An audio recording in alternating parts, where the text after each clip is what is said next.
Hello बच्चों, तो इस वीडियो में मैं आपको लेट कॉलेज कैपेसिटी और बाकी जो बातें रह गई हैं वो बताऊंगी।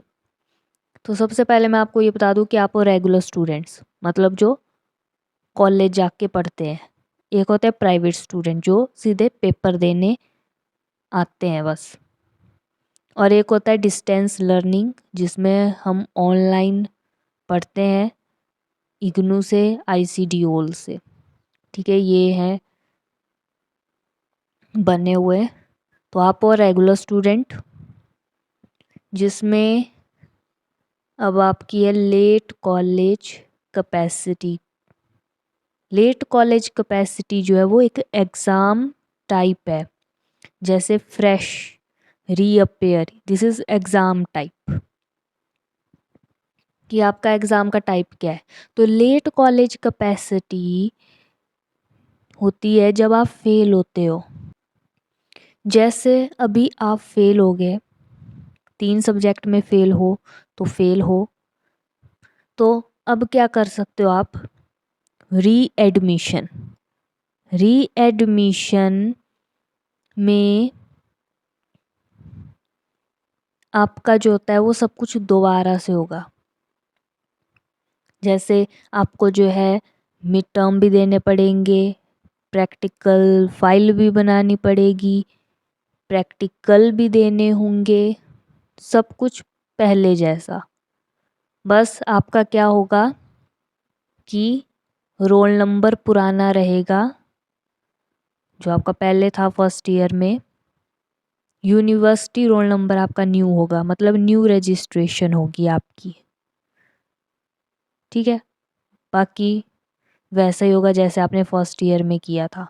फिर आती है लेट कॉलेज कैपेसिटी जिसमें री एडमिशन नहीं लेते हैं, जिसमें आपकी जो होती है CCA और प्रैक्टिकल मार्क्स सेम रहते हैं, आपको सिर्फ पेपर देने होते हैं थ्योरी के।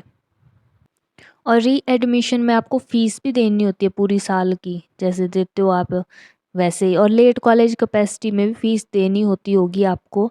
अब इसके बारे में, फ़ीस के बारे में आपको कॉलेज से पता चलेगा। आप वहाँ पे पूछना कि हम लेट कॉलेज कैपेसिटी से दे सकते हैं पेपर कि नहीं दे सकते हैं, और हमें फ़ीस देनी होगी। वैसे देनी होगी क्योंकि आप जो अभी कॉलेज से जुड़े हुए हो, मतलब आपने सेकंड ईयर भी करनी है, आपने थर्ड ईयर भी करनी है, और आपके जो एग्ज़ाम होंगे लेट कॉलेज कैपेसिटी अगर आप चूज़ करते हो तो मार्च और अप्रैल को ही होंगे जब होते हैं। न्यू स्टूडेंट के साथ होंगे, जो फर्स्ट ईयर के नए बच्चे हैं ना, उनके साथ ही होंगे आपके पेपर। और लेट कॉलेज कैपेसिटी में आपका यूनिवर्सिटी रोल नंबर चेंज नहीं होगा, क्योंकि देखो तभी तो आपकी CC और प्रैक्टिकल नंबर सेम लग रहे हैं। अब ये बातें मैं आपको बच्चों के एक्सपीरियंस से बता रही हूँ,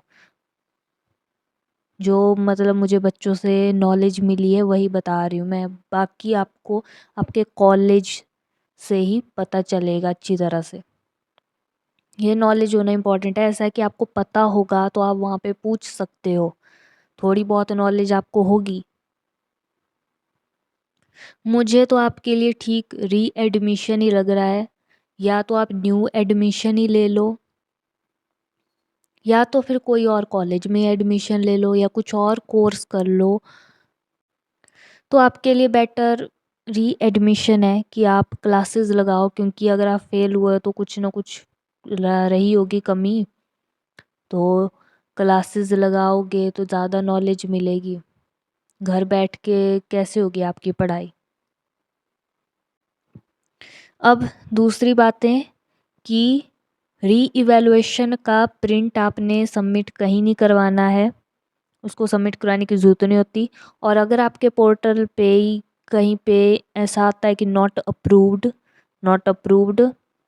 मतलब बाय कॉलेज बाय यूनिवर्सिटी, तो उसका कुछ नहीं है, कोई अप्रूव्ड करवाने की ज़रूरत नहीं होती, आपका रिज़ल्ट आ जाता है। आपने सिर्फ री इवैल्यूएशन भरनी होती है और रिज़ल्ट देखना होता है। और आप री इवैल्यूएशन और रीअपियर दोनों भर सकते हो।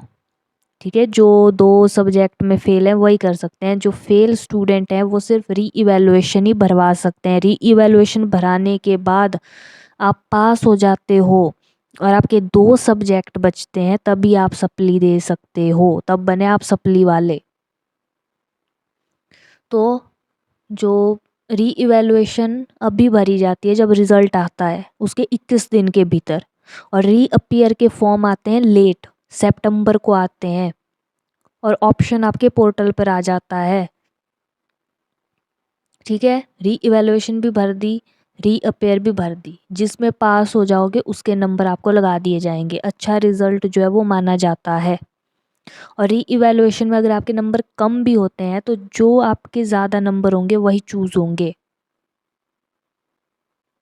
और अगर नहीं अपडेट होता है आपका रिजल्ट, मतलब काफ़ी टाइम तक, बड़ा टाइम हो गया, तो आप यूनिवर्सिटी से भी करवा सकते हो अपडेट। और सप्ली के पेपर से पहले आपका रिजल्ट आ जाता है री इवैल्यूएशन का और आप पास हो जाते हो, तो आपको फिर सप्ली देने की ज़रूरत नहीं है। जो देना चाहता है वो दे सकता है कि री इवैल्यूएशन के नंबर मुझे मतलब कम लग रहे हैं, तो मैं सप्ली दे के ज़्यादा नंबर बढ़ा सकता हूँ, तो मैं सप्ली दे देता हूँ। और ग्रेस मार्क्स भी लगते हैं अगर 8 नंबर की कमी रह रही हो किसी को, मतलब 7 सब्जेक्ट में आप पास हो जा रहे हो, एक सब्जेक्ट बचा उसमें 8 नंबर की कमी पड़ रही है, तो आपको वो दे दिए जाते हैं। और ये अपने आप लगते हैं, कुछ टाइम के बाद अपने आप रिजल्ट अपडेट हो जाता है। और मैंने आपको ये बताया है कि 3 चांस होते हैं, 2 नॉर्मल है, एक गोल्डन है, 3 चांस होते हैं। तो 3 चांस ख़त्म हो गए, उसके बाद क्या होगा? उसके बाद ये होगा कि फिर बैच वाइज चांस मिलते हैं। वैसे फर्स्ट ईयर वालों के लिए इतना बेनिफिशियल नहीं है ये बैच वाले चांस, आपके लिए बेटर है कि आप उस कोर्स को जो आप कर रहे हो, बीए बीएससी जो भी है, उसको आप छोड़ ही दो, क्योंकि बैच वाइज चांस बड़े सालों के बाद मिलते हैं। अगर आपकी सेकंड ईयर में सप्ली होगी या थर्ड ईयर में सप्ली बच गई होगी ना एक, तब आप ऐसा है कि बैच वाइज का भी चांस आया तो उसको आप देखकर फिर निकाल सकते हो। उसकी फ़ीस ज़्यादा होगी, 10,000 होगी, और गोल्डन चांस की 5,000 होती है फ़ीस। इनकी नॉर्मल जैसी होती है, जैसे 400 रुपये होती है, और 200 रुपये अगर प्रैक्टिकल वाला सब्जेक्ट है तब तो 600 रुपये बनते हैं अप्रॉक्सीमेट।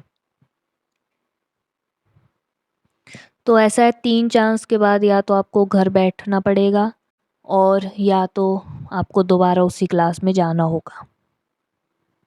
तो बेटर है कि आप जो है 2 चांस में अपना निकाल दें, री इवैल्यूएशन भरो, सप्ली भरो, दोनों दोनों भर दो।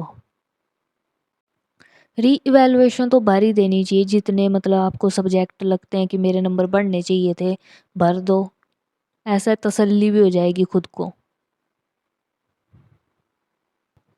और सप्ली का फॉर्म भरते हो उसका प्रिंट भी कहीं देने की ज़रूरत नहीं होती, कहीं नहीं आपको देना है, उसका पीडीएफ रखना अपने पास बस, बाकी प्रिंट देने की कहीं ज़रूरत नहीं है, ना कॉलेज ना यूनिवर्सिटी।